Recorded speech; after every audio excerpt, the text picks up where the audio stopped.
ఈరోజు 7వ తారీఖు ఫిబ్రవరి 2026 శనివారం. కర్కాటక రాశి వారికి ఈ రోజు రావాల్సిన డబ్బులు చేతికి అందుతాయి. ఆకస్మిక ధన ప్రాప్తి, మొండి బకాయిలు వసూలవుతాయి. బంగారపు ఆభరణాలపై ఉన్నటువంటి లోన్లు క్లియర్ చేయడానికి ప్రయత్నం చేస్తారు. ఆర్థిక క్రమశిక్షణతో వృధా ఖర్చులు తగ్గించుకునే ప్రయత్నం చేస్తారు. విద్యార్థులు కోడింగ్ కానీ, గ్రాఫిక్స్ డిజైనింగ్ లేదా మ్యూజిక్ ఇలాంటి స్కిల్ డెవలప్మెంట్ కోర్సులో బాగా రాణిస్తారు. నిరుద్యోగులు ఇంటర్వ్యూల్లో ఆత్మవిశ్వాసంతో సమాధానాలు చెప్పి ఉద్యోగాలు పొందగలుగుతారు. ఉద్యోగస్తులు టీం లీడర్గా ఎదగలుగుతారని చెప్పొచ్చు. అధికారుల యొక్క మెప్పు కూడా పొందగలుగుతారు. వ్యాపారస్తులకి సోషల్ మీడియా ప్రమోషన్ల వల్ల కొత్త ఏరియాల నుండి ఆర్డర్లు కూడా వచ్చే అవకాశం కనపడుతుంది. కస్టమర్ ఫీడ్బ్యాక్లు మీ వ్యాపార అభివృద్ధికి తోడ్పడతాయి విషయం గుర్తుపెట్టుకోండి. స్త్రీలు ఉద్యోగ వ్యాపారాల్లో బాగా రాణిస్తారు. అందం పట్ల ప్రత్యేక శ్రద్ధ పెడతారు. విదేశాల్లో ఉండే భారతీయులకి ఉద్యోగ అవకాశాలు, ఉద్యోగ మార్పులు, గృహ మార్పులు బ్రహ్మాండంగా అనుకూలిస్తాయి. ప్రయాణాల్లో కొత్త విషయాలు తెలుసుకోగలుగుతారు. కొత్త వ్యాపార ఆలోచనలు కూడా మీకు వస్తాయి. కుటుంబంతో కలిపి ఇంట్లో పూజల్లో పాల్గొనడం కానీ, ఆలయ దర్శనాలు కానీ చేస్తారని చెప్పొచ్చు. మీ మీద వచ్చినటువంటి నిందారోపణలు తొలగించుకోగలుగుతారు.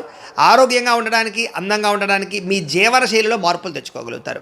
మీరు ఇష్టపడే వ్యక్తితో వివాహ సంబంధం కుదురుతుంది. ప్రేమ వివాహాలు ఫలిస్తాయి.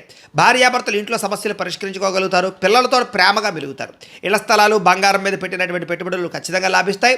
సమాజంలో మీకంటూ ఒక ప్రత్యేక గుర్తింపు కోసం ప్రయత్నం చేస్తారని చెప్పొచ్చు. మీకు వెంకటేశ్వర స్వామి అంటే ఇష్టమైతే కనుక ఇక్కడ ఒకసారి లైక్ చేయండి. ఆయన ఆశీస్సులు లభిస్తాయి. అలాగే రేపటి రాశి ఫలం కూడా మీకు రావడానికి సబ్స్క్రైబ్ చేసుకుని ఫాలో అవ్వండి. అలాగే ఇక్కడ కనపడుతున్నటువంటి ఈ లింక్ మీద మీరు క్లిక్ చేసినట్లయితే మీకు ఈరోజు ఇంట్లో వెంకటేశ్వర స్వామి వారికి పూజ ఎలా చేసుకోవాలో వీడియో వస్తుంది. ఆ వీడియోని ఎదురుకుండా పెట్టుకుని ఇంట్లో ఈరోజు వెంకటేశ్వర స్వామి వారికి పూజ చేసుకోవడం వల్ల మీకు ఈరోజు శుభప్రదంగా ఉంటుందని తెలియజేస్తూ లైక్ చేయడం మాత్రం మర్చిపోకండి. స్వస్తి.